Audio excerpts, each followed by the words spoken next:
उन्हें सिखाया जाता है कि दुनिया का सारा पैसा उन्हीं का है और हमें 25,000 रुपये की नौकरी के लिए 30 साल तक किताबें पढ़नी पड़ती हैं। हमें गणित पढ़ना होता है, उन्हें मोनोपोली। हमें रेस में दौड़ना होता है और रेस हमेशा उनकी होती है। उन्हें सिखाया जाता है कि दुनिया उन्हीं की है और हमें सिखाया जाता है कि 30,000 की सैलरी, एक खूबसूरत बीवी और एक घर ही हमारी जिंदगी है। हम और आप बचपन से ही एक ही दौड़ में लगा दिए जाते हैं, सुबह से शाम तक क्लासरूम की चारदीवारी में, किताबों और इम्तिहानों में। हमसे कहा जाता है अगर अच्छे अंक लाओगे तो जिंदगी सवर जाएगी। लेकिन क्या सच में ऐसा होता है?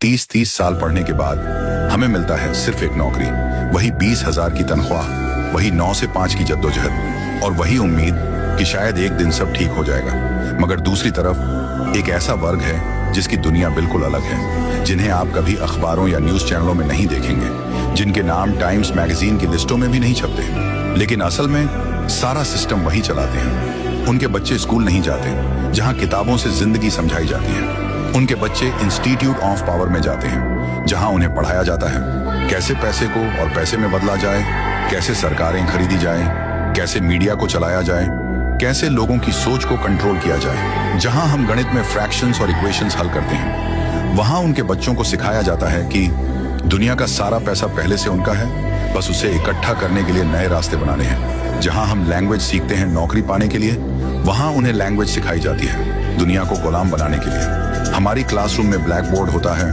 उनकी क्लासरूम में बोर्ड रूम होता है। हमारे सामने चौक और डस्टर होता है, उनके सामने कॉन्ट्रैक्ट्स और डील्स होते हैं। हमारे टीचर्स हमें बताते हैं कि नौकरी करो, सुरक्षित रहो। उनके मेंटर्स बताते हैं रिस्क लो, दुनिया तुम्हारी है। हमारा सिलेबस है फिजिक्स, केमिस्ट्री, हिस्ट्री। उनका सिलेबस है मनी मैनिपुलेशन, मोनोपोली। और यही कारण है कि जब हम 30 साल की उम्र में ईएमआई और लोन की चिंता कर रहे होते हैं, उनके बच्चे 30 साल की उम्र में पूरे देशों को कंट्रोल कर रहे होते हैं। सोचिए, ये फर्क सिर्फ पढ़ाई का नहीं है, ये फर्क उस सिस्टम का है जिसे उन्होंने हमारे लिए बनाया है, हमको गुलाम बनाए रखने के लिए और अपने बच्चों को शासक बनाने के लिए।